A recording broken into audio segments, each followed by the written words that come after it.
참으로 가슴 아픈 참사였습니다. 사사건건 역시 희생자들을 깊이 애도하고 유족들에게 진심 어린 위로의 말씀을 드리면서 오늘 특집으로 제주항공 여객기 참사 관련 소식 전해드리겠습니다. 스튜디오에 송병흠, 정윤식, 이영주 교수 그리고 임주혜 변호사 나와 있습니다. 어서 오십시오. 예, 안녕하십니까. 예. 자, 먼저 임주혜 변호사, 사고가 발생했을 당시 상황부터 간단하게 한번 짚어볼까요? 참으로 안타까운 사고가 발생을 했습니다. 사고 당시에 그 시간을 보면은요, 그 얼마나 긴박했는지를 알 수 있습니다. 8시 57분경에 관제탑에서 조류를 주의하라는 경보가 내려졌고요. 그로부터 2분이 지나고 조종사가 관제탑에 바로 메이데이, 조난 시도를 보내게 되었습니다. 1분이 지나고 이제 9시에 복행 후에 재접근을 시도했지만 제대로 이루어지지 못했고 9시 3분경에 동체로 착륙을 시도했지만 결국 충돌을 하고 말았습니다. 예. 자, 오늘 국토부에서 언론에 배포한 시간대별 상황, 사고 발생 개요도 준비됐습니까? 예. 네, 보면서 이어가도록 하겠습니다. 자, 일단 지금 임주혜 변호사 설명해 주셨습니다만은 활주로 01 방향, 원래 이제 정상적인 방향 착륙 허가를 받은 시점이 8시 54분이었고요. 지금 개요도의 1번에 해당하는 내용입니다. 자, 개요도 2번에 해당하는 내용이 8시 57분 관제탑에서 조류 활동을 주의하라고 여객기에 통보를 한 시간입니다. 그러고 나서 자, 3번에 해당하는 8시 59분 조류 충돌로 인한 조종사의 비상선언. 그러니까 오늘 오후에 국토부 발표도 있었습니다. 조류 충돌이 있었다고 조종사가 관제탑에도 알렸다는 겁니다. 국토부 설명으로는요. 이때 메이데이를 외치고 그 다음에 이제 그림 화면상에 이제 4번에 해당하는 이 상황에서 이제 복행을 시도를 하고 있거든요. 복행을 하다가 자 5번까지 이제 복행을 하다 마는, 그러니까 완벽하게 복행을 하지 못하는 그런 모습인데, 자 송병흠 교수님께 먼저 여쭤볼게요. 지금 언론에서 가장 큰 의문을 제기하는 부분이 바로 저 5번에 해당하는 부분입니다. 왜 복행을 완벽하게 하지 못하고 동체 착륙을 할 수밖에 없었을까? 어떤 상황이 벌어졌길래 어떤 상황을 우리가 생각해 볼 수 있을까요? 예, 일반적으로 만약에 그 3번에서 이제 복행을 했으면은 고도를 취하면서 이제 그 북쪽으로 이제 5,000피트까지 올라간 후에 다시 돌아서 이제 그 제로한 방향, 북쪽 방향으로 내리는 것이 일반적인 절차입니다. 근데 지금 조금 전에 설명하신 것처럼 그 지금 그 이 3번부터 4번까지는 4번에서는 짧게 돌면서 조종사가 비상 착륙하는 그런 절차를 하고 있습니다. 그러니까 그 메이데이 콜 이후에 특히 조종사가 이제 그 조류 충돌을 보고한 후에 급박한 상황이 이루어졌다는 걸 알 수가 있습니다. 그래서 정상적인 실패 접근 절차를 수행하지 못하고 바로 돌아서 내리는 지금 위급한 상황, 그러니까 더 비행하면은 위험하다고 판단을 했기 때문에 이런 조치를 한 것으로 판단이 됩니다. 자, 그렇군요. 네, 정윤식 교수님께 이어서 여쭤보겠습니다. 자, 그러면 우리가 화면상에서 봤던 그 3번까지 복행을 하겠다고 이제 선언을 하지 않았습니까? 그러니까 복행을 해도 괜찮겠다는 판단을 하지 않았겠어요? 그 전까지는. 그러니까 이 타임 테이블을 보고 조금 이제 수정할 내용들이 좀 있는데요. 정상적으로 계기 접근을 해서 이제 아마 광주 어프로치, 광주 관제소에서 무한 타워로 주파수를 넘겼을 겁니다. 근데 실제 조종사가 항공기가 나빠서 복행을 결심하고 비상을 선포할 때까지 판단하는 시간이 아무리 짧아도 1, 2분이 소요가 됩니다. 그러니까 바로 뭐 보고서 된 게 아니라서 제가 보기에는 타워에 조류새가 많이 있습니다 하는 정보를 받기 전에 이미 비행기는 조류 충돌이라든지 다른 결함이 발생했을 가능성이 크게 보입니다. 그러면 사실 조종석 내에서 기장과 부기장이 사실 조류 충돌하는 건 모르거든요. 나타나는 건 계기만 나타나는데 계기의 엔진 온도라든지 RPM이 흔들리면은 아 이게 뭐야? 그래서 많이 흔들리는데요. 그러면 복행합시다. 복행을 하고 그때 엔진 상태가 더 나빠지면 복행하면서 비상 선포합시다. 얘기하면 그때 부기장이 현재 메이데이 콜하고 여기 메이데이 때는 반드시 내가 소방차나 앰뷸런스를 요구한다는 걸 붙이는 경우가 많은데요. 예. 이번엔 붙이지 않았습니다. 그래서 아까도 뭐 소방차 출동 문제를 얘기하는데 네. 리퀘스트 파이어 카 or EMT, MEC 메디컬 팀을 요구를 하면 출동을 합니다. 예. 왜냐하면 어떨 때는 손님이 뭐 아파서 내릴 수도 있고 아니면 연료가 적어서 내릴 수도 있기 때문에 꼭 그런 상황은 아니거든요. 근데 어쨌든 조류 충돌해서 비상 선포했기 때문에 예. 그때 보면 고라운드 할 때 우리 화염이 나오는 장면이 있지 않습니까? 거기를 보면 이미 랜딩 기어는 정상적으로 내리고 항력, 고항력 짝수 다 작동이 됐다가 고라운드 하면서 다 넣습니다. 근데 이미 랜딩 기어가 나쁘다고 판단됐으면 고라운드 할 때 랜딩 기어를 넣지 못하게 돼 있습니다. 그래서 넣었다는 거는 지금 유압이라든지 시스템이 정상적이었다는 상태가 되는 거거든요. 그러니까 복행을 시도하기 전까지만 해도 예. 랜딩 기어가 제대로 작동됐을 가능성도 충분히 있다. 데이터상으로 이런 내린 거로 돼 있습니다. 왜냐하면 속도가 예. 200에서 170, 170에서 150, 145까지 내렸다는 건 프랩이 랜딩 프랩과 랜딩 기어가 다운이 돼야지만 그 속도를 내릴 수 줄일 수 있습니다. 예. 그래서 이미 줄인 상태에서 고라운드 할 때 절차는 첫 번째 랜딩 기어부터 집어넣는 겁니다. 이 저항을 줄이기 위해서. 그 다음에 프랩을 올리는 건데요. 이미 랜딩 기어와 프랩이 다 올라갔기 때문에 예. 작동 상태는 정상이었다는 거죠. 그래서 올라가다가 상승률을 보면 갑자기 상승률이 떨어집니다. 그렇다는 거는 우리가 말한 상승이라는 건 엔진 추력인데요. 추력이 뭐가 발생을 시키지 못한다는 뜻이거든요. 그러니까 조종사 입장에서는 더 이상 가기가 힘들다 판단해서 예. 긴급 회항을 실시한 거 아닌가 이렇게 보고요. 또 한 엔진이 고장났으면 한 엔진만으로도 복행해서 상승해서 절차를 취하는데 전혀 문제가 없거든요. 근데 그렇지 못했다는 거는 이미 두 엔진 다 그런 상태가 아닌가. 아니면은 조종사가 아예 심각한 판단 오류 있을 가능성도 있거든요. 뭐 우리가 사건을 원인을 따질 땐 예. 심지어 여기는 내용을 얘기를 안 하지만 테러인지 과연 연료가 없어서 급히 돌아온 건지 뭐 이런 말도 안 되는 자질구레한까지 다 카드로 꺼내놓고 제외하기 시작하기 때문에 이제 그런 것까지 봤을 땐 실제적으로 두 엔진 다 고장이 나서 예. 되지 않았을까. 그러지 않고서는 착륙한 이후에 에어브레이크가 올라온다든지 이런 것들을 다 수행을 못했거든요. 예. 그래서 그렇게 아닌가 하는 생각이 들고 그러다 보면 저희도 시뮬레이터 훈련할 때 유일하게 긴급 회항하는 거는 예. 투 엔진 페일리어가 고장이 나면 그때는 무조건 꺾어서 들어옵니다. 추락을 하든 안 하든. 그래서 그런 행동을 했다는 건 두 엔진이 다 고장 났지 않아 나는 자꾸 추론을 하게 되는 겁니다. 자, 어떤 종류의 위급한 상황이 발생했을 수 있을까? 이 네. 부분에 대해서는 지금 말씀하시고 다 이제 가능성에 대한 네. 말씀을 주신 거니까 저희가 차차 하나씩 좀 따져보기로 하고요. 자, 8시 59분경에 국토부의 발표에 따르면 8시 59분경에 그 조종사가 기장이 조류 충돌이 있었다고 관제소에 알렸다고 합니다. 네. 이것도 이제 조류 충돌인 걸로 추정된다는 그런 얘기를 했던 거라고 봐야 될까요? 아직까지는? 그것도 뭐 기장이 그렇게 발표했다고 해서 조류 충돌 가능성을 100%로 하는 것이 좀 여전히 좀 조심스러운 상황인지.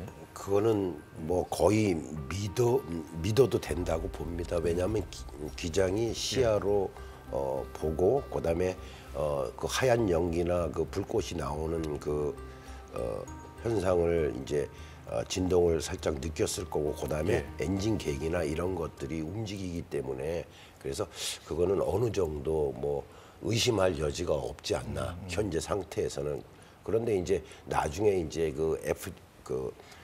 플라이트 데이터 리코더 해가 비행 기록 장치를 보게 되면은 예. 더 명확하게 알 수 있을 것으로 판단이 됩니다. 그리고 항상 여기서는 아직까지는 저희가 그 가능성에 대한 그런 얘기를 하고 있습니다. 그래서 그쵸. 조금 전에 우리 정윤식 교수도 얘기했지만 엔진 두 개가 그러니까 실제 그 민항에서는 그 시뮬레이션이나 뭐나 이런 걸 할 때 두 엔진이 이제 페일리어 됐을 때 이제 비상 착륙 절차를 이제 합니다. 물론 예. 이제 뭐 강화율이 조금 더 되겠지만 그런 훈련을 하는 그런 패턴을 그렸는데요. 그렇다면은 하나 엔진은 만약에 아웃될 가능성이 무지하게 컸고 또 하나는 그거에 대한 것도 조종사가 만약에 못 믿는 상태라든지 예. 혹은 엔진 성능이 저하된다든지 뭐 그런 것도 유추해 볼 수는 있는 겁니다. 근데 그 외에 어떤 정기적인 장치나 혹은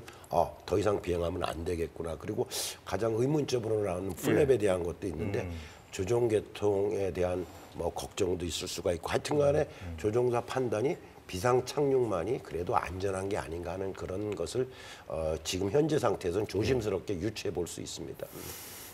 이 급박했던 당시 상황에서 관제탑과 그 교신 내용도 이제 국토부 발표에 따르면 확보해서 수집해서 이제 관제사들과의 면담도 착수했다 이런 발표가 있었는데요.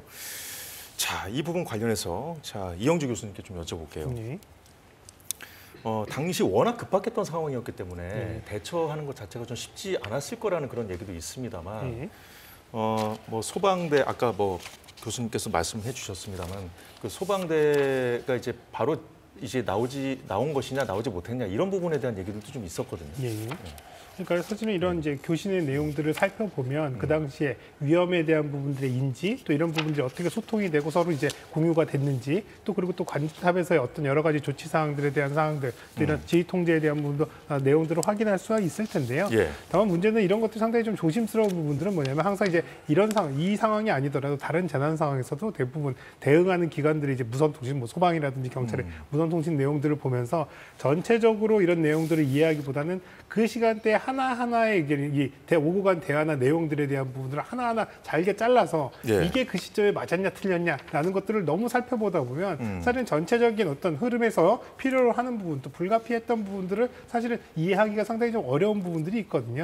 그래서 이런 교신 내용들도 하나하나 그런 내용들의 의미를 잘 파악하는 부분들도 중요하겠습니다만 그 상황에 대한 전반적인 정황을 이해하고 예를 들면 전반적으로 정상적인 절차와 또 이런 여러 가지 이제 이 소통이 이루어진 것들이 정상적이었는데 일부 한두 개의 어떤 오류라든지 문제가 있었어서 이런 것들만을 가지고 이게 잘못됐다 이렇게 이제 호도되는 부분들이 있으면 안 되거든요. 그런데도 불구하고 어쨌든 이렇게 사망 사고가 많이 발생하는 이런 이제 결과로서 나타난다면 자꾸 이제 이런 부분들에 집착할 수가 있겠죠. 아까 말씀하신 것처럼 소방대는 왜 안 출동했냐, 불렀냐, 안 불렀냐 이런 부분들은 사실 어떻게 보면 굉장히 지엽적인 부분일 수도 있거든요. 예를 들면 소방대를 안 불렀다, 그래서 출동을 안 했냐 이런 부분들 또 불렀으면 사실은 현장에 그 시간대에 충분히 도착을 해서 활동을 할 수가 있었느냐라는 부분 또 한편으로는 또 이렇게 가서 적시에 활동을 했다 하더라도 과연 인명피해를 줄일 수 있었냐 뭐 이런 것들까지도 다 고려한다면 사실 이런 부분들이 굉장히 뭐 교신에서 중요한 부분이 아닐 수도 있거든요. 근데 이제 말씀하신 대로 이런 내용들 어쨌든 지금 단순히 이런 교신 내용들을 보고 확인하는 과정들이지만 이게 이제 바로 공개하거나 이런 상황들은 좀 위험할 수도 있습니다. 사실은 예단을 할 수 있으니까. 그래서 여러 가지 이런 이제 이 정보들, 비행 정보라든지 또 교신 정보, 여러 가지 전문가 판단이라든지 아까 말씀하신 여러 가지 사고가 발생할 수 있는 시나리오들을 구성해서 그런 부분들이 과연 판단 가능한 또 선택 가능한 선택지였는지 또 그런 상황이었는지를 이제 정리해 나가는 과정으로 조금 더 객관적이고 합리적으로 판단하고 이제 분석하는 과정들이 필요해 보인다 생각이 듭니다. 네, 지금 언론들은 랜딩 기어가 펼쳐지지 않은 상태에서 동체 착륙을 한 것이 이 참사로 이어진 직접적인 원인이다 이렇게 지목을 하고 있습니다. 착륙 당시의 영상을 보면 우리가 이 부분은 확연히 알 수가 있는데요. 자, 이제 국토부 발표도 있었어요. 첫날 이제 엔진 고장과 랜딩 기어 고장의 연관성 이것은 일반적으로 상호 연동되는 경우가 없다고 그랬습니다. 그러면 엔진 고장이 났다고 해서 랜딩 기어 고장으로 연결 짓기가 좀 어렵다는 그런 설명이거든요, 교수님. 뭐 그게 100% 맞는 소리는 또 아니고요. 실제 엔진 시스템과 랜딩 기어 시스템은 독립적인 시스템이지만 연결고리는 엔진 축에 그 랜딩 기어를 작동시키는 유압 펌프가 붙어 있습니다. 그래서 엔진이 정지가 되면 유압 펌프가 정지가 됩니다. 그럼 결국은 랜딩 기어를 제대로 내릴 수 없는 상황이 되는 거거든요. 그러니까 이게 시간이 충분하면 전혀 다른 독립 시스템으로 유지할 수 있지만 시간이 촉박할 때는 직접 영향을 받는 상황이 됩니다. 그래서 이게 지금처럼 시간이 촉박한 무슨 건수가 있어서 그렇게 했을 때는 엔진과 유압 시스템이 직접 영향을 받는다고 볼 수가 있죠. 독립적인 시스템이지만. 그러나 시간 여유가 있으면 올라가서 그거 안 돼도 관계없어. 우리 수동으로 내립시다. 그 수동으로 내리면 전혀 또 문제가 없는 거거든요. 그래서 그렇게 명확하게 딱 잘라 말하기는 사실 어려운 상황입니다. 이 내용 자체가요. 그다음에 그런 내용을 하나하나 할 때 제일 중요한 게 아까도 말씀하셨지만 현장에서의 상황 판단이거든요. 예. 결과만 보면 항상 나쁘게 나오지만 이거를 보이스 레코더에서 기장과 부기장의 의사결정 내용하고 그걸 FDR 데이터와 데이터를 비교하면서 결과는 나빴지만 네. 그 상황에서는 최적의 의견이 맞다 하면 사실은 뭐 잘잘못을 떠나서 적절한 판단이었다가 되는 건데 결과만 보고 왜 이랬어 이런 결정을 왜 내렸어 하면은 사실 사고 조사도 안 되는 거고 원인에 따라서 다음 대응 지도 안 나오기 때문에 좀 조심할 필요가 있고 특히나 자꾸만 저는 제일 우려스러운 게 예. 국민의 알 권리 이런 걸 얘기를 하면서 이 조사 결과를 자꾸 발표를 하려고 그러는데요. 사실은 완전 결과가 나올 때까지 발표를 좀 미뤘으면 하는 생각이거든요. 예. 예를 들어서 FDR 보이스 레코드만 보고서 그거를 데이터를 했는데 그 데이터가 나중에 FDR 데이터를 했더니 틀린 데이터다.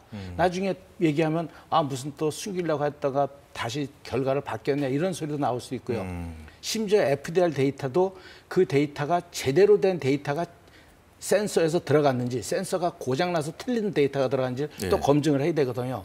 그렇기 때문에 단지 그 순간만 보고서 의견을 자꾸 얘기하고 상황이 이렇습니다 설명하는 거는 상당히 좀 나중엔 나쁜 결과를 초래할 수 있기 때문에 예. 항공당국도 좀 주의할 사항으로 좀 판단이 됩니다. 내가 조금 예. 이제 부연 설명을 한다면요 이렇습니다. 그러니까 조금 전에 얘기했던 것처럼 그 이제 이 유압 펌프에 대한 구동하는 구동 펌프가 엔진에서 이제 그 동력을 받아서 하게 돼 있습니다. 근데 이제 한쪽 엔진이 아웃돼도 다른 쪽 엔진이 그렇죠. 이제 구동을 해서 할 수가 있습니다. 그래서 한 엔진 갖고는 연관이 좀 적지 않느냐. 그런데 이제 조금 전에 얘기한 거는 연관이 어떻게 보면 있을 수도 있다. 이건 이런 겁니다. 만약에 이것도 이제 구동 펌프가 있는데 됐는데 이것까지 안 됐다. 그다음에 이제 수동으로 이제 그 조종석 그 옆에 있는 거를 열어 가지고 줄을 당겨서 이제 모든 항공기가 그렇습니다. 이게 이제 비상 이제 랜딩 기어 내리는 절차인데 왜 연관이 있냐면 급박한 상황에서는 이게 거의 20초에서 30초가 걸립니다. 평균적으로. 근데 이것도 이 기종도 한 30초가 걸릴 겁니다. 그러면 이런 상황에서 이런 수동 장치를 작동하면서 지금 극강화하면서 그 강제 착륙하는 그 활주로에다가 갖다 내릴 때 그 큰 부담이 되겠죠. 그러면 그것을 사용할 수 있었는지 혹은 그런 시간이라든지 그러면 결국에 가서는 엔진의 부작동으로 인해서 약간의 영향을 주게 된다는 거죠. 빨리 내려야 되는 상황에서 이 장치가 그래서 사용을 그러니까 했느냐 못했느냐는 이제 나중에 밝혀지겠지만 지금 현재는 우리가 조심스럽게 유추할 수 있는 것은 간접적으로 연관이 될 수가 있다. 모든 상황이 그렇습니다. 그거를 지금, 역으로 더 한번 보면요. 조종사가 내리지 못했을 경우에는 아까 한 엔진만 살아있어도 유압이 살아있기 때문에 되는데 못 내렸다는 건 두 개가 다 이제 고장 날 수 있다는 것까지 유추를 해보는 거거든요. 근데 이제 엔진이 만약에 두 개 다 고장 났다면 그 이후에도 뭐 비상 추갑기라든가 그 다음 또 단계가 수동 개폐 장치도 있고요. 몇 가지 단계가 남아 있거든요. 그런 모든 단계들이 지금 안 됐을 가능성이 있어 보이는 거잖아요. 지금 현재 상황을 보면 두 개가 고장 나야지만 일어나는 상황들이 너무 많아요. 예를 들어서 엔진이 두 개가 고장 나면 조종사들이 조종가도 유압으로 되거든요. 그거를 수동으로 해야 돼요. 그러면 조종사 기장 혼자 그 힘으로 안 돼요. 그럼 부기장, 기장 같이 잡아야 돼요. 그럼 부기장은 이걸 수동으로 내릴 수 있는 여건이 안 돼요. 그러면 일부러 내리지 않은 그런 판단을 했을 수도 있는 거죠. 일단 블랙박스 그 조사 분석 작업도 시작됐다고 하니까 아까 나말씀하신 대로 이거는 그 최종 결론이 날 때까지는 좀 우리가 모든 가능성을 우리가 좀 감안해서 맞습니다. 여러분께 말씀을 나눠서 좀 전해드리고 있다는 점 분명히 좀 말씀을 드리겠습니다. 자, 그런데요, 이 랜딩 기어에 관련된 말씀을 좀 들었는데 이 랜딩 기어뿐만 아니라 다른 제동 장치도 제대로 작동하지 않았을 것 같다. 뭐 이런 얘기들을 이제 언론들이 지금 하고 있거든요. 이 관련해서 국토부 발표가 있었는데, 자 잠시 들어보겠습니다. 항공기 사고가 기체 이상 상태, 또 기내 칵핏에서 조종사의 당시 상황, 또 외부 요건 여러 가지 복합적으로 규명을 해야 되기 때문에 시간이 걸리고 그 정밀한 데이터를 가지고 판단을 해야 되고요. 근데 말씀하셨듯이 지금 플랫 문제, 그다음에 동체에 지금 ADS-B 전원이 꺼졌다. 그래서 아마도 착륙 중에 그 전원이 모두 셧다운된 게 아닌가. 이제 뭐 그런 의심도 일부 추정도 하는 분들이 있습니다. 그런데 그 정확한 거는 그 FDR 자료를 추출해서 봐야 이제 확인이 가능합니다.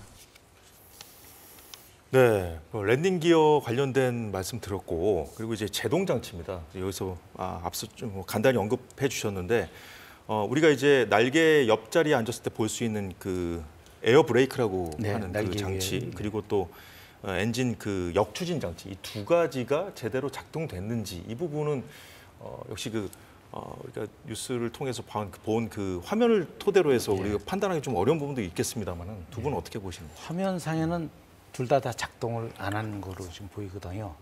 이제 우측 엔진은 리버스 트러스트에 개폐가 되는 모습을 보이지만 실제 그게 작동을 시키 개폐된 게 아니고 지상에 충돌하면서 카울이 벗겨지는 현상으로 보이고요. 네. 반대쪽 좌측 엔진은 아예 작동을 안 합니다. 그러니까 보통 리버스 트러스는 두 엔진을 동시에 작동을 하거든요. 한 엔진만 쓰는 경우도 가끔 있긴 하지만 그래서 좌측 엔진은 쓰이지 않은 게 확실하고 우측 엔진은 써서 된 게 아니라 충돌에 의해서 벗겨진 상황이고요. 그다음에 날개 위에 우리 이제 스포일러라고 표현한 에어브레이크 시스템은 기본적으로 랜딩 기어가 나와 있을 때 그게 땅에 닿을 경우에 자동 시스템에서 보통 이제 디프로 상계가 되거든요. 근데 일단 랜딩 기어가 나와 있지 않기 때문에 이거는 조종사가 수동으로 당겨야 됩니다.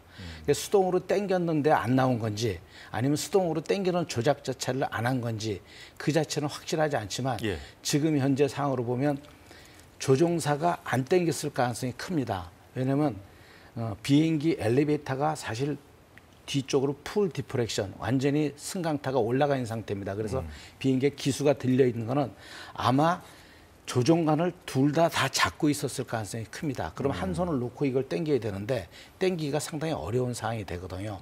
그래서 작동을 했는데 시스템이 고장나서 안 된 건지 작동을 안 시키는지 모르지만 현상으로는 에어브레이크나 리버스 트러스는 작동이 안 시켰다, 작동이 안 되고 있다 이렇게 보는 게 맞다고 봅니다. 자, 이 역시 지금 그 여러 가능성 중에 한 가지를 말씀해 주신 건데, 그래서 이제 그 셧다운, 그러니까 가능성도 좀 제기가 되고 있거든요. 근데 지금 현재 이제 동체 착륙에서는 리버스 스러스트를 사용한다는 것 자체가 왜냐하면 한쪽 엔진이 그 출력이 없는 상태에서 사용한다는 것은 아마 그거는 사용한다는 것 자체가 이제 무리일 것 같고요. 불가능하다고 보고요. 그다음에 조금 전에 얘기했던 그 스포일러라든지 이런 것들을 사용하지 않았고, 그다음에 조금 전에 이제 그 국토부에서 발표했지만 뭐 FDR을 봐야 플랩 사용도 알 수가 있다. 지금 현재 상태는 이런 겁니다. 동체 착륙을 할 때는 가장 빨리 이제 항공기를 갖다가 제동을 할 수 있는 것이 결국은 이제 기술을 들면서 이제 뒷부분에 바닥이 닿고 그다음에 속도가 죽으면은 이제 그 이 중력과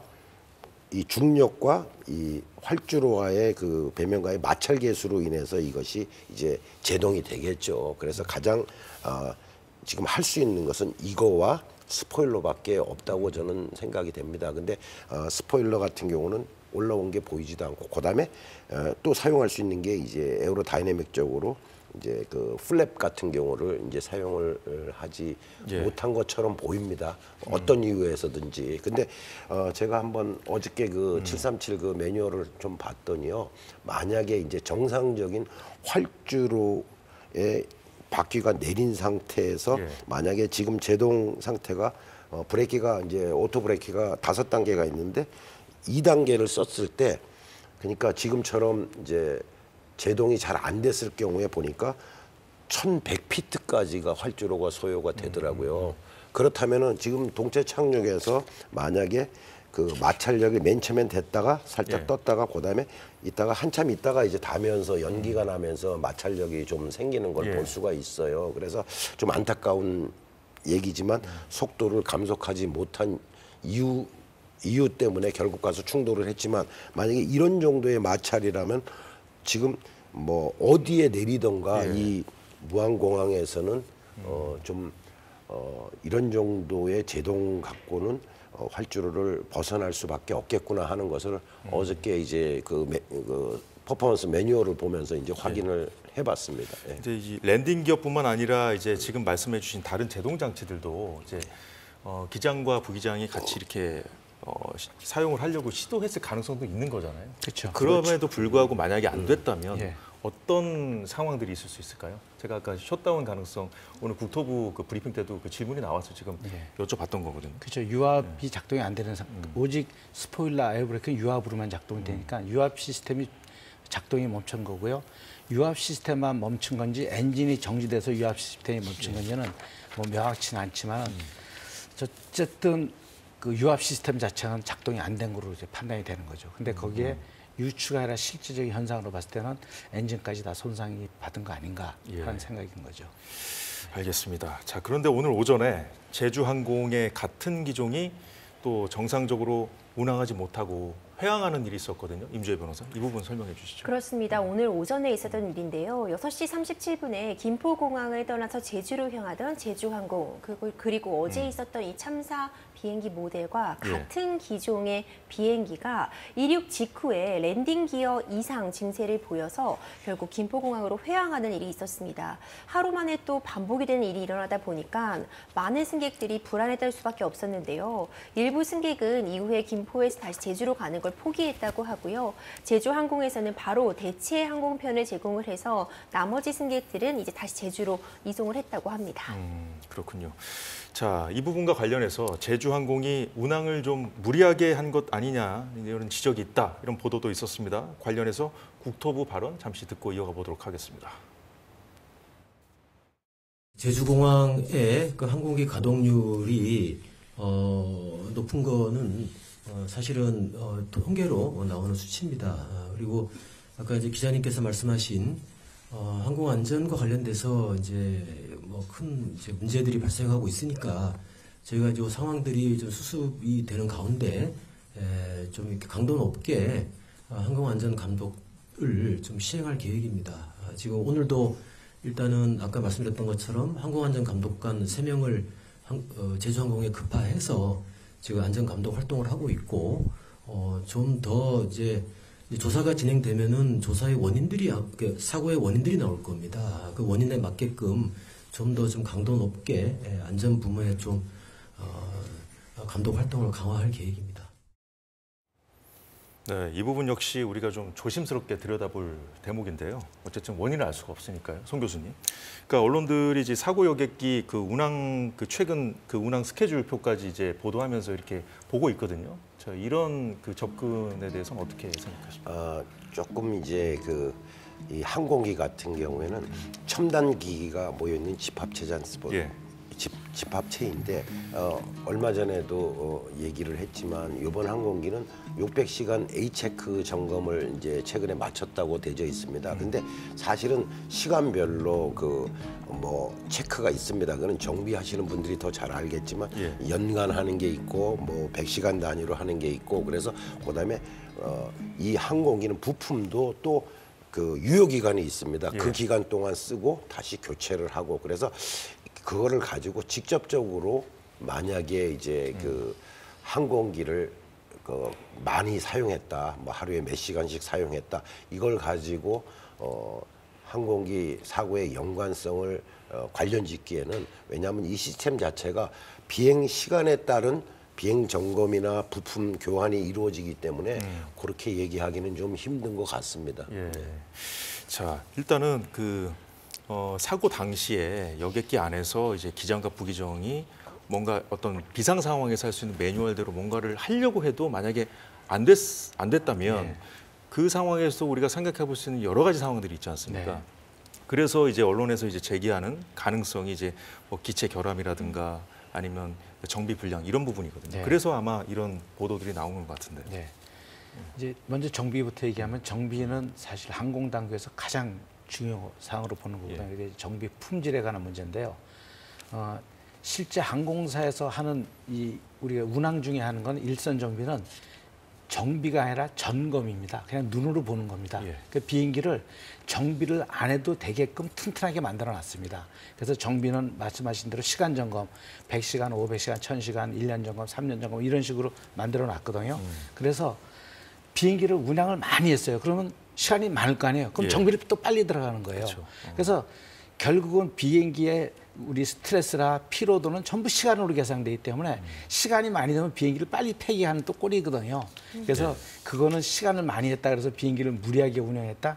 그거는 좀 보기 어렵고요. 과거에 점검 시간이 원래는 시간당 비행기당 30분이었는데 이걸 항공당국에서 이제 50분으로 늘렸습니다. 좀 부족한 것 같다. 그래서 사실 시간적으로는 그렇게 부족한 건 아니고요. 예. 그 점검과 정비에 대한 그 개념 차이에서 그런데 어쨌든 항공당국에서 굉장히 그거는 아주 정말 중요하게 보는 거기 때문에 예. 좀 걱정은 좀 덜 하셔도 될 것 같습니다. 자, 오늘 국토부 발표 내용 중에 이런 것도 있었습니다. 사고기와 같은 기종이 현재 101대 운영되고 있다 이런 내용이 있었는데 그래서 특별 점검을 검토 중이라고 밝혔어요. 자, 이영주 교수님께 여쭤보겠습니다. 네. 강도 높게 항공안전 감독을 시행하겠다고 밝혔는데 네. 자, 어떤 부분을 중점적으로 들여다볼 거로 전망하십니까? 한마디로 이제 여기 여러 가지 이제 앞서 말씀드린 대로 이제 네. 이 제주항공이 이제 가동률, 운행 시간도 상당히 길고 이렇다는 부분도 있고 예. 또 동일한 기종들에 대해서 이를테면 결함이라든지 혹은 또 기체 결함은 상당히 없는 기종으로는 알려지긴 했습니다만 그럼에도 불구하고 이제 공통적으로 발생하는 고장이라든지 네. 이상에 대한 부분들을 확인하는 과정들 뭐 이런 것들도 있을 수가 있고요. 또 한편은 전반적으로 점검이라든지 이런 앞서 말씀드린 대로 굉장히 철저하게 유지되고 또 관리가 되고 있음에도 불구하고 이런 것들이 이 사고를 계기로 혹시라도 미진한 부분이 있는지 이런 부분들을 다시 한번 좀 더 꼼꼼하게 들여다보겠다라고 하는 사항들로 좀 볼 수는 있을 겁니다. 예. 또 한편은 여러 가지 이런 이 규정에 대한 준수뿐만 아니라 관리에 대한 부분들의 이력들 이런 것들까지도 포함해서 전반적으로 종합적인 어떤 이런 이 관리 점검이 이루어질 것으로 이렇게 생각이 됩니다. 자, 앞으로 이제 국토부 조사에서 이 부분 뭐 밝혀질지 모르겠, 좀 지켜봐야겠습니다만 그 제주항공이 점검 미비로 적발된 적도 있지 않습니까? 예. 그렇습니다. 지난해 4월에도요, 이 엔진 덮개가 손상된 채 운행을 감행하다가 당시에 항공기 운항 정지 11이라는 중징계를 받은 적도 있었습니다. 그 이전에도 기체 후방이 손상된 채 운영을 했다거나 아니면 날개 끝이 손상된 채 운항을 했던 그런 사정들에 의해서 네. 과징금이 뭐 2.2억 원, 6.6억 원 이렇게 부과된 이력이 있습니다. 물론 이때 지금 부과된 이 과징금과 관련해서 지금 사고난 기종과 동일한 비행기 기종이 문제가 된 것인지는 아직까지 밝혀지지 않았지만 이전에도 이와 같이 운행에 있어서의 어떤 정비 미미로 인한 문제점이 있었다는 점도 같이 함께 지금 부각이 되고 있는 상황입니다. 네.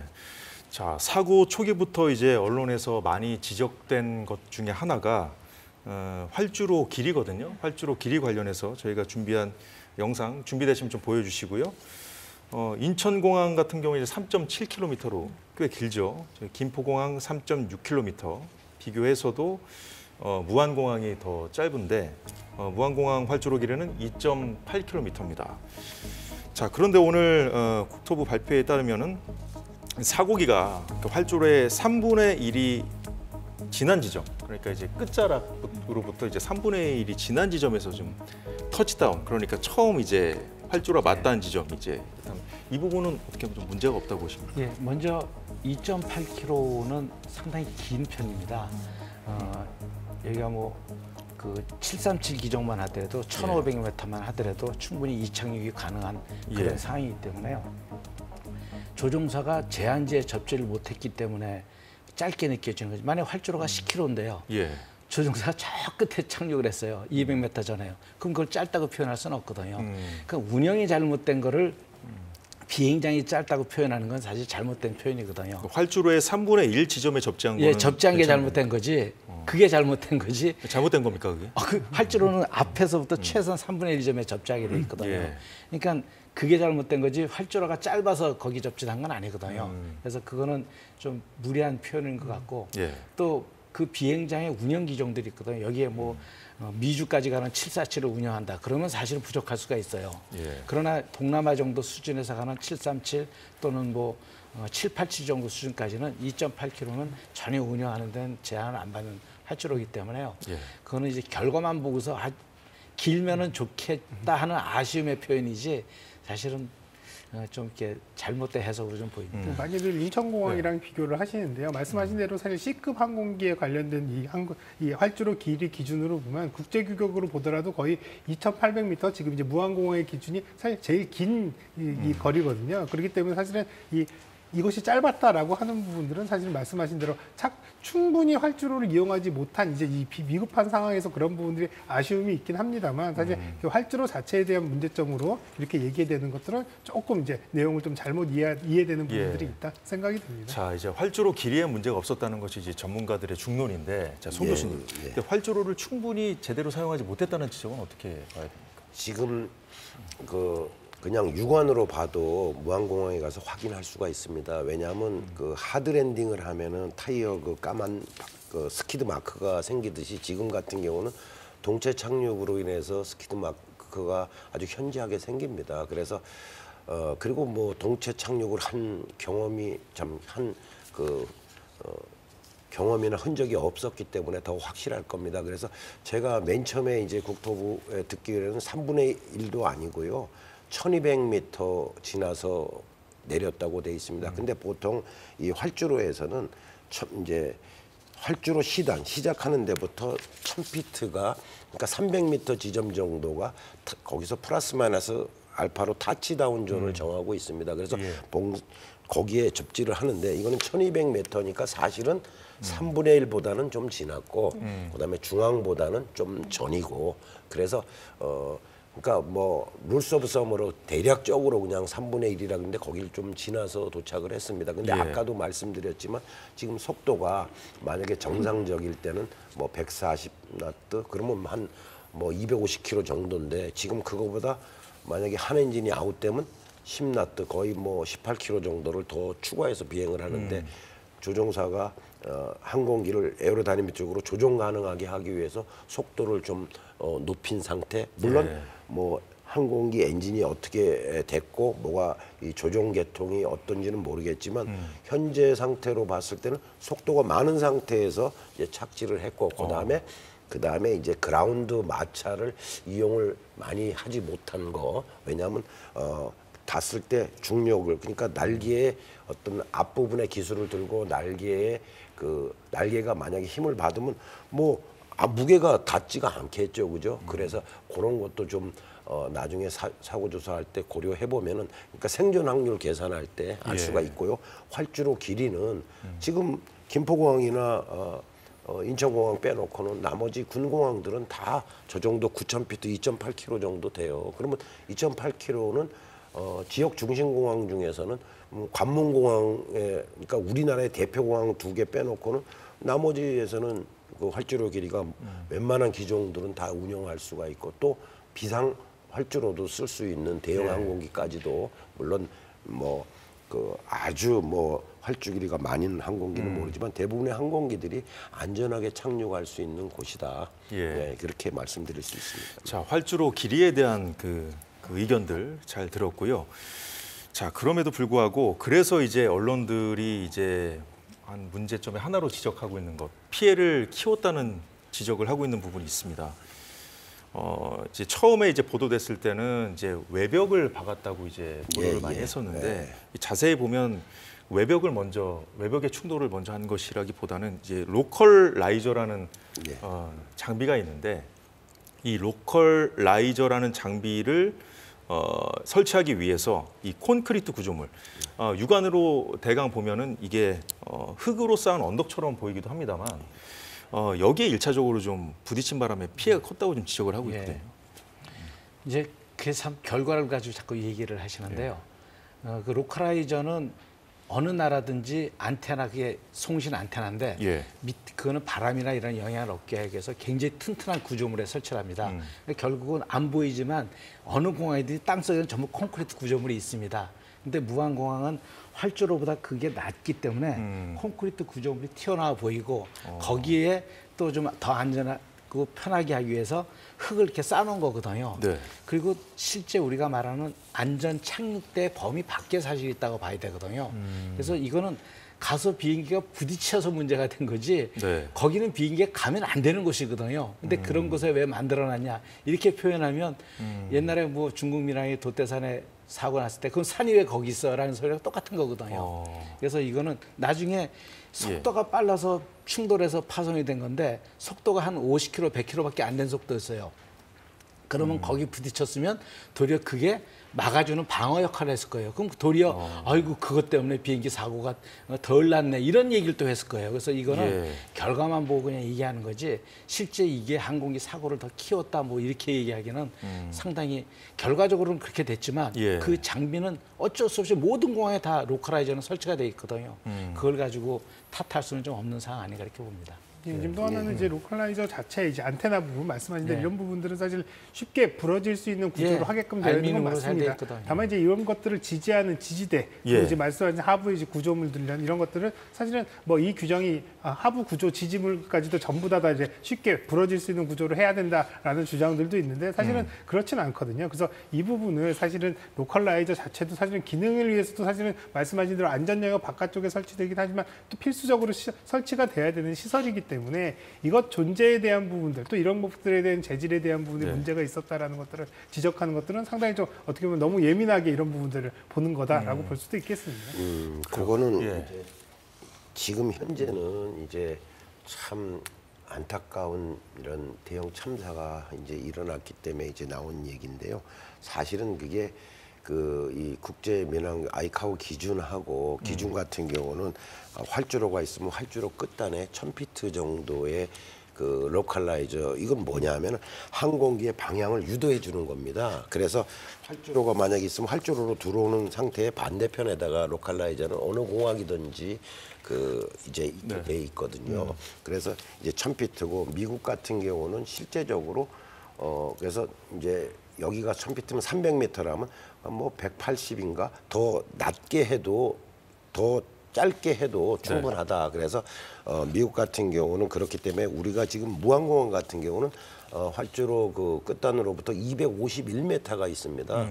그러니까 전혀 뭐 규정에는 뭐 관계가 없겠죠. 근데 이제 영국이나 이런 외신에서도 얘기하는 경우는 왜 둔독을 만들어 놨느냐 뭐 거기에 대한 것은 뭐 이런 거 있어요. 로컬라이저 안테나 수신이나 이런 거 잘 되게 하기 위해서 혹은 안전 지역을 벗어나 있기 때문에 그렇게 했다.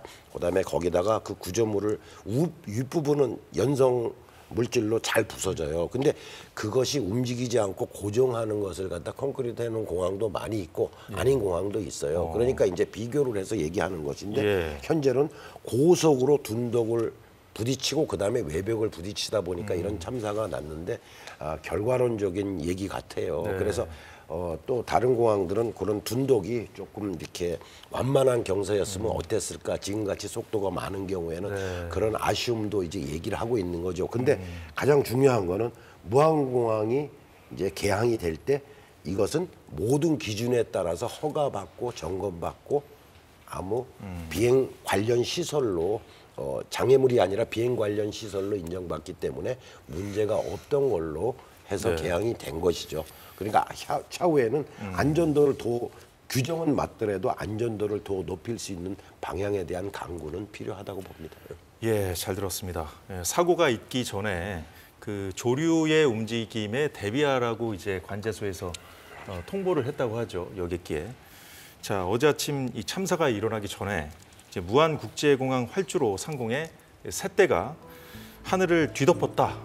이런 공항 직원의 증언도 나왔습니다.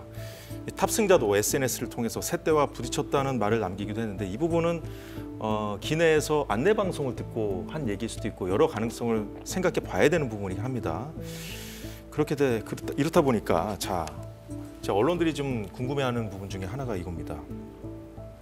자, 그 관제탑에서 이제 새떼가 있다고 이제 통보를 하기 전까지 이제 어떤 절차를 통해서 이런 통보가 있을 수 있는지 이게 좀 궁금하거든요. 조종사들이 원거리에서 새를 본다는 건 사실 어렵거든요. 이제 관제탑에서 보통 망원경으로 이렇게 주시를 하고 있습니다. 새들이 많이 오면 그 새 움직임과 비행기가 오는 그 비율을 봐가지고 요게 혹시 겹칠 것 같다. 그러면 조종사에게 지금 세대가 많이 있습니다. 그 전달 정보를 주는 겁니다. 거기에 대한 정보를 받고 조종사는 그 정보를 듣고 기장이 내릴지 말지를 판단을 합니다. 근데 새가 있다 그래서 또 복행을 하고 뭐 이러지는 않거든요. 왜냐하면 한 번 복행을 하면 최소한 30분이고 예. 그러면 또 고객들 입장에서는 왜 이렇게 늦었냐 하는 또 원성도 듣기 때문에 예. 잘 피해서 가려고 하지만 가끔 부딪히기도 하면 저도 뭐 할 때 어떨 때는 내리면 정비사가 새 부딪혔는데 얘기를 해요. 그럼 사실 모르는 경우도 많거든요. 근데 그게 뭐 우리 앞에 윈드실드 유리창에 부딪혔다든지 엔진에 들어가서 엔진이 이상이 아주 완전 반응이 나기 전까지는 예. 모르는 경우도 많아서 대부분 정보를 받고서도 내리고 만약에 정말 새가 활주로에만 앉아 있고 너무 많이 새떼가 오면 관제사가 아예 복행 명령을 내립니다. 복행하세요 하고 예. 고라운드. 그러면 그 명령을 받아야 되니까 그때는 이제 복행을 하게 되죠. 그거는 관제사도 관제사의 또 임무가 있고 조종사도 조종사의 임무이기 때문에 적절히 서로 커뮤니케이션한 상태에서 판단을 하는 거죠. 예. 그래서 반드시 새가 들어가 있다 그래서 뭐 복행을 하거나 그러지는 않습니다. 근데 이제 어제 상황과 관련해서 임재열 변호사 그 조류를 퇴치하는 인력이 제대로 현장에 배치됐는가 그리고 그 이후에 이제 그 관제소와 어떻게 소통을 했는가 이 부분도 이제 조사를 해야 좀 알 수 있는 부분 아니겠습니까? 그렇죠. 아직까지는 다 가설에 불과하지만 어쨌든 조류의 영향이 있었다는 점이 확인이 된다면 과연 막을 수는 없었겠는가 이 부분에 대한 조사는 필요할 것이라고 봅니다. 조류를 퇴치할 수 있는 방법은 여러 가지가 있을 수 있습니다. 앞서 말씀 주신 것처럼 뭐 총포 같은 것을 쏘는 방법도 있을 수 있고요. 맹수의 소리 같은 거를 들려주거나 하는 방식으로도 새를 쫓아낸다고 하는데 외국 같은 경우에는 레이더로 이런 조류를 감지하거나 열 감지 장치 같은 경우에도 예. 국내 공항에 이미 적용이 돼 있는 곳들도 있다고 합니다. 우리나라가 워낙 삼면이 바다로 둘러싸져 있고 또 예. 습지 같은 경우에는 철새들이 이제 도래지기도 하기 때문에 이런 부분 좀 전면적인 개선이 필요하다는 목소리 힘을 예. 얻을 수밖에 없고요. 이번 사고 같은 경우에도 어쨌든 관제소에서 조류와 관련해서 경고가 1차적으로 있었잖아요. 네. 그럼 관제소도 이런 조류의 움직임에 대해서 사전에 인지를 할 수 있는 상황이었다면 몇 명이서 이런 부분을 관찰하고 있었는지 예. 관찰에서 끝나는 것이 아니라 이것을 좀 더 쫓아내거나 다른 방향으로 비행기에 유도할 수는 없었는지 이런 부분도 조사는 필요할 것이라고 봅니다. 예. 자, 우리나라 14개 공항에 조류 충돌 피해가 지금 집계된 자료도 있다고 하거든요. 자, 이용주 교수님. 최근 6년 동안 160여 건에 달했다고 합니다. 물론 아직까지 이 조류 충돌도 이제 가설입니다. 아직까지는. 그렇습니다만은 이제 1차적인 원인으로 이제 일단 만약에 확인이 됩니다. 사실을 확인되면 1차적인 원인이라고 볼 수 있는 것이잖아요. 이 정도로 이제 심각한 사고로 이어질 수 있기 때문에 우리가 좀 뭔가 특별한 대책을 임 변호사님 말씀대로 좀 강구해야 되는 거 아니겠습니까? 예, 일단 뭐 건수를 본다 그러면은 뭐 1년에 100여 건 이상 이렇게 발생하는 걸로 보면 굉장히 많이 발생하는구나 이렇게 또 인식될 수도 있지만 또 예. 전체 항공기가 운항되는 이런 것들 운항 대수분의 사고가 발생하는 사고율로 본다면 이거보다는 훨씬 더 이제 미미한 수준으로 또 판단될 수도 있거든요. 다만 어쨌든 간에 이렇게 이제 충돌이 발생하는 것들이 사실은 또 문제가 돼서 사실 미세한 문제들이 사실 이제 항공기에는 또 치명적인 어떤 사고로 이어질 수 있기 때문에 예. 이런 부분들 안전에 대한 부분들 관리 또 이를테면 안전에 대한 어떤 여러 가지 대책들 이런 부분은 또 필요해 보입니다. 다만 문제는 앞서 얘기하신 대로 여러 가지 이런 새들을 쫓는 여러 가지 이제 대책들이 사실 그 당시엔 효과가 있다 하더라도 또 새들도 계속 움직이고 또 유동성이 있다 보니까 이런 부분들이 사실은 24시간 항상 이런 것들이 통제가 되고 우리가 원하는 방향대로 이런 새들을 쫓아지는 이런 상황들은 아니기 때문에 조금 더 다양한 기술들에 대한 부분들도 필요하고 또 한편으로는 이럴 수 있습니다. 앞서 말씀드린 첨단화된 여러 가지 장비들이 사실 아직까지는 뭐 도입도 돼 있습니다만 아직까지는 대부분은 육안에 의해서 판단을 해서 여러 가지 상황들을 이제 이 모니터링하는 그런 과정이기 때문에 어쨌든 인적인 부분이 사실 한계가 있는 이런 이제 무한공항 같은 경우 다른 데보다는 이런 이 새들을 쫓는 이런 이제 인력들이 사실 좀 부족했다라는 얘기들은 있는데요. 예. 이런 부분 인력이 해결하지 못하는 부분들을 어떤 기술이나 어떤 또 시스템으로 보완하는 부분들 이런 것들은 조금 더 우리가 적극적으로 고민해봐야 될 필요가 있다 생각이 됩니다. 예. 이제 그래서 그다음에 이제 추가해서요. 특히 이제 그 남과 북에 이 철새 도래지라든지 새들이 그 군집하는 지역이 그러니까 여기 무안공항에 뭐 북쪽에 2개, 남쪽에 이렇게 2군데 그 습지라든지 혹은 그래서 그리고 계절별로 이 철새들이나 이 새들의 조류 이동이 많은 거를 파악해서 그때는 더 집중적으로 관리하고 해야 되는 그런 공항들이 좀 있습니다. 그래서 요번에 국토부 발표해 보면은 뭐 4분이 관리하는데 그날 2분이 이제 조류 퇴치를 위해서 근무를 했다고 하는데 아까도 얘기했지만 인간이 할 수 있는 한계가 있습니다. 그래서 조류 퇴치에 대한 어떤 그런 대책을 첨단 기술 플러스 그다음에 이제 인력 확충으로 해서 그다음에 이제 이런 새떼로 인해서 물론 이거의 원인이라고 볼 수는 없지만 조종사에게 사고가 날 수 있는 기여를 했기 때문에 여기에 대한 안전 조치는 향후 앞으로 반드시 필요하다고 생각이 듭니다. 예, 알겠습니다. 자, 이런 상황에서 제주항공이 공식 SNS를 폐쇄해서 비판을 받고 있는데요. 자, 임재희 변호사님, 우리가 이제 앞서서 좀 여러 가지 가능성을 상정해 놓고 전문가분들 의견도 듣고 하지 않았습니까? 근데 이제 이게 왜 좀 현재로서는 좀 우리가 좀 조심스럽게 접근해야 되고 하냐면 이게 그 경우의 상황에 따라서 이 항공사의 어떤 과실 문제라든가 좀 책임을 져야 될 부분들이 아주 다양하게 좀 달라지지 않겠습니까, 상황들이? 그렇습니다. 일단 이런 손해배상 부분만 한정해서 말씀을 드려보자면 이 손해가 최종적으로 이제 누구의 잘못인지 자연재해로 인한 불가항력적인 것인지 아니면 항공사의 운행에 관련된 부분에 미숙함이 있었는지 아니면 공항 측의 잘못인지 최종적으로 이 비행기 제조사라고 볼 수 있는 이 제조사의 책임인지는 달라질 수는 있을 것입니다. 하지만 일단 피해자의 입장에서 보상을 받을 수 있느냐 부분을 본다면요.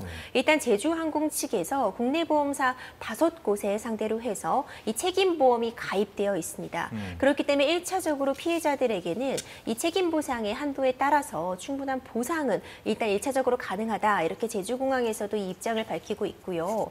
워낙 항공기 사고의 경우에는 그 피해로 인한 그 금전적인 액수로 환산한다면 천문학적인 액수가 필요하기 때문에 국내 보험 5개사가 다시 또 재보험에 가입이 되어 있습니다. 이 보험사들의 보험이라고 볼 수 있는데 외국계 보험사에 또 이 보험사들이 다시 보험이 가입된 상태라서 이 해당 외국 보험사와 이제 국내 보험사들이 1차적으로 피해자 유족들에게는 이에 따라 한도에 따라 책임에 따라서 보상을 하게 되고요. 그 이후에 보험사에서 최종적으로 어떤 이 사고에 대한 책임 소재에 따라서 일정 부분은 구상권을 행사할 수 있는 상황이다. 이렇게 분석할 수 있습니다. 네, 알겠습니다. 자, 정치권에서도 이번 참사와 관련해서 여야 가리지 않고 최대한 지원하겠다는 입장을 밝히고 있는데요.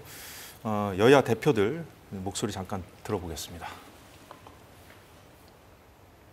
정말 황망하고 있어서는 안 될 일이 일어났습니다.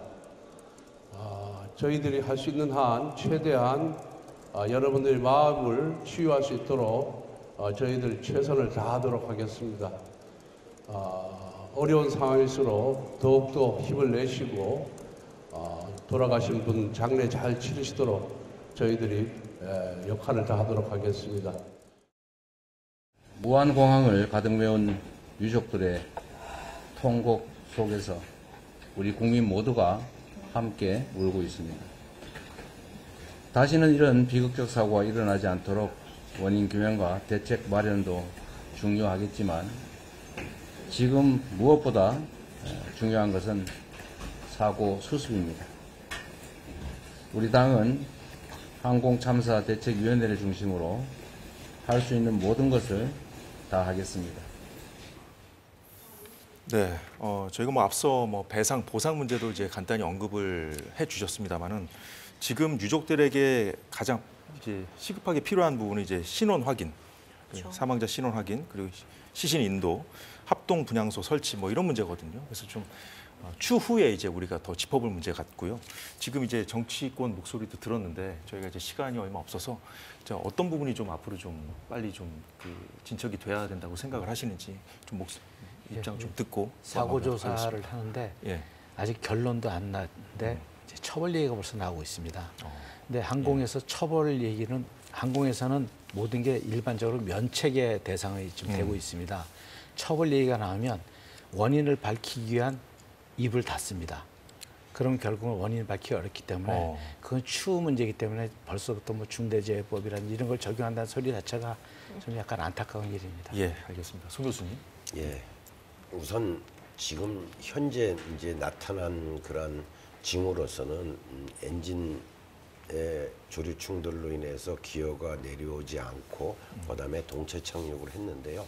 그래서 이 사고 조사는 속단을 해서는 안 됩니다. 예. 가장 중요한 것이 처벌도 아니고요, 재발 방지입니다. 그래서 이 과학적으로 이제 차근차근 조사를 해서 사고 조사를 해서 다시는 이런 비극이 대한민국 내지 전 세계에 일어나지 않도록 우리나라도 선진국으로 기여할 수 있는 그런 좋은 사고조사 결과가 나오길 바랍니다. 예, 알겠습니다. 이영주 교수님. 예, 지금 뭐 피해를 직접적으로 사망하신 사망자 유가족뿐만 아니라 사실 현장에서 활동하고 계신 여러 가지 현장의 공무원분들이나 소방대원, 경찰들, 또 그리고 이런 상황들을 다 지켜보는 국민들도 한편으로는 심리적 피해자거든요. 예. 그렇기 때문에 이런 분들의 어떤 심리적인 관리, 또 그리고 사회 분위기에 대한 부분들 우리가 좀 더 세심하게 배려하고 또 남을 배려하는 입장에서 정보의 유포라든지 이런 것들도 조금 더 자제하는 것들, 이런 것들도 좀 필요해 보입니다. 예. 자, 끝으로 임재희 변호사. 네, 이번 사고 관련해서 따져볼 법적 쟁점들이 분명히 있겠지만 지금 가장 중요한 것은 이제 유족들, 그의 피해 구조와 그분들의 아픔을 함께 헤아리는 것이 아닌가 싶습니다. 예, 말씀 잘 들었습니다. 예, 다시는 이런 가슴 아픈 사고가 발생하지 않길 간절히 바라면서 오늘 사사건건은 여기서 마치겠습니다.